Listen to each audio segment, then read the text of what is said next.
So ngayong umaga, may tumatawag sa bahay, mga tropa ko lang pala yan sila. Papasama daw sa palengke. Siyempre alam mo naman, pag gwapo, kailangan talagang kasama ka. Gwapo eh. Siyempre nag-jersey na ako dyan ng yellow para hakot babae talaga. Tama pa pogi lang. Pupunta muna kami dyan kay La Jomel. Manghiram kasi kami ng helmet. Siyempre bawal yan, mahuli kami sa arka, ikaw pa magabayad. Tignan mo naman kung gaano kagwapo yan kahit sobrang init. So ito, nagsusuot na kami ng helmet. Tignan mo yan, pangit yan pero nakakapagsuot pa rin ng helmet. Binigay ko na yung magandang helmet, sa akin na lang yung pangit para di halata.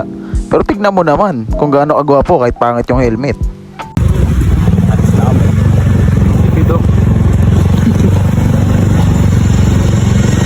Hanggang sa dulo ng mundo.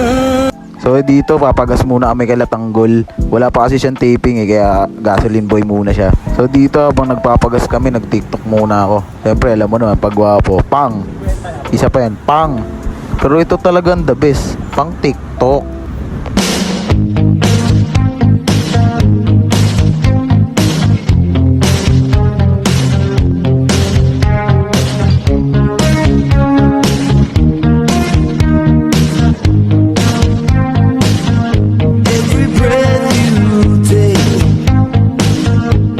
O tama na muna yan, nandito na kami sa palengke.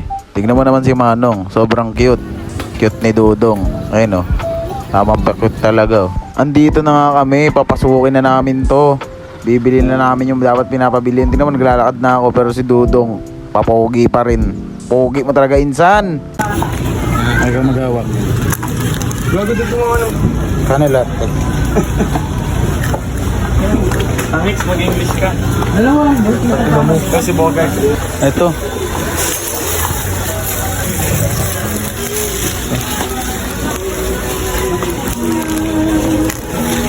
So, video mo nga, pre. Uy, ano ba na ganyan? Ngayon naman yan. Nick. Maga lang. Ang ina. Sila na kumakainin, no? Ang sulo mo, no? So ito na nga yung mga pinabili sa akin guys. Pacheck nga guys kung tama ba yung pinabili sa akin. Sabi niya kasi isang kilong interior, 3 kilong pako, tsaka 1 kilong hagibis. Tsaka nga pala guys, may napapansin ba kayo? Kanina pa to panitingin sa akin si ate. Ito pasensya ka na ha. Study first talaga ako Alam mo yun, parang gwapong-gwapo talaga siya sa akin. Pero para sa akin, normal lang naman yung mga ganun Tagal ko nang dinadanas tong ganitong kagapuhan So dito, binilisan ko na talaga paggalaw ko. Kasi makabutan na kami ng ulan. Ayan, pag sandok ko, kinamay ko din. Diba? Sobrang talino ko. Sobrang talino mo naman, Nick. Gwapo ka na, sobrang talino mo pa. Sang ka pa, hakot babae talaga. Dito may nangihingi sa akin ng barya. Wala kasi yung barya kaya prutas na lang binigay ko. Grabe ka naman, Nick. Sobrang bait mo. Ano yun? Laso ng daga, pretty. So yun, tapos na nga kami bumili dyan. Pauwi na kami. At nang babaril, pak! Patay yan, Nick. Wala na. Sige, takas na. Yan, umakas na ako sa motor dyan. Siyempre, pauso ako Magta-transition ako dyan. Wait nyo lang, tingnan nyo. O, ayan, diba? Galing mo talaga, Nick. Alam nyo ba guys, dito sa Arca, sarap mag-jogging dito. Kaso di ako makapag-focus sa pag-jogging dito kasi ang dami nakikipag-picture sa akin Alam mo naman, si Nico. Ang lolo mo, si Nico.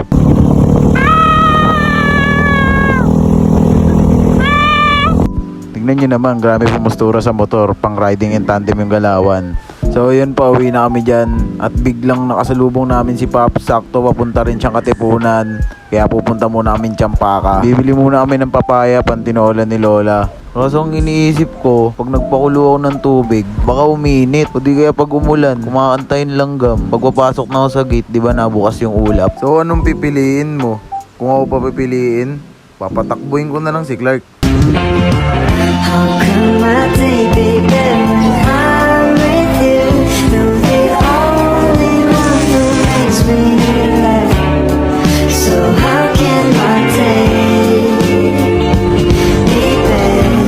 It's a day for you. Kaya ako pinatakbo si Clark dito kasi wala siyang helmet. Paano mahuli kami? Hindi nag-content kami sa kulungan. Yan lang guys, salamat sa panonood. Nasayang ko na naman oras nyo. Ang bilis mo, Clark.